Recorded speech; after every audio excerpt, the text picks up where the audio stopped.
urjiti hangatu ya ililirmana dosheti badatu fakiji nagobana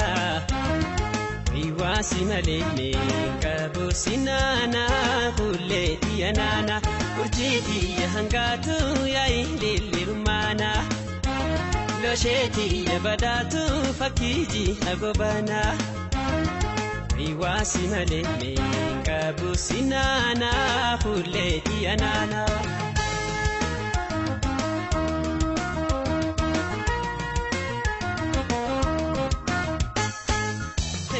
bandanina ule entala wada banjalatu way garanjalala de entala wala bunjalatu kamnane paridi dehnini ule entala mira pachasani gara wal jalatu ade entala samadam basani kamnane leimano dabultu kule entala itu dayamani loko tubra charta ade entala wasinok suwani kamnane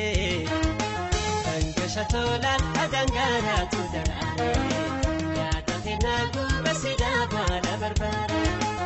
angashatola adangara tudane ya takhinaku basida bala barbara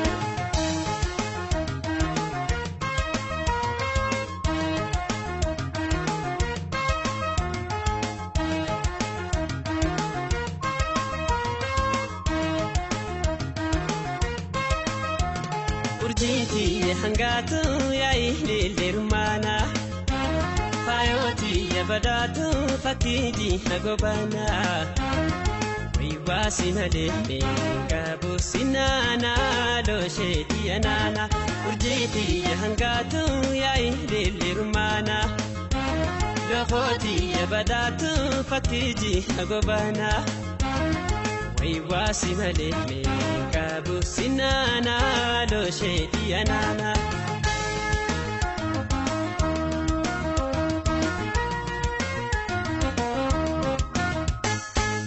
bishamal kaballo ade entala jarjartu burkani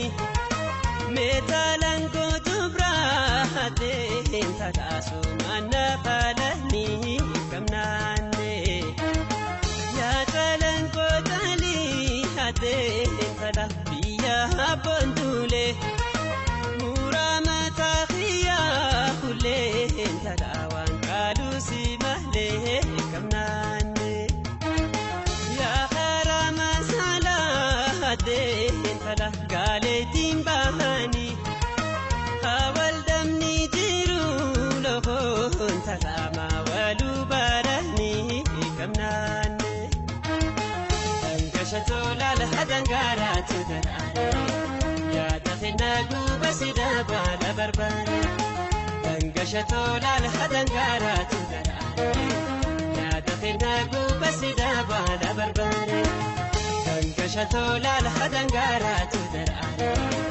ya takhinaku basida bala barbara angashatola lahadangara tudane ya takhinaku basida bala barbara angashatola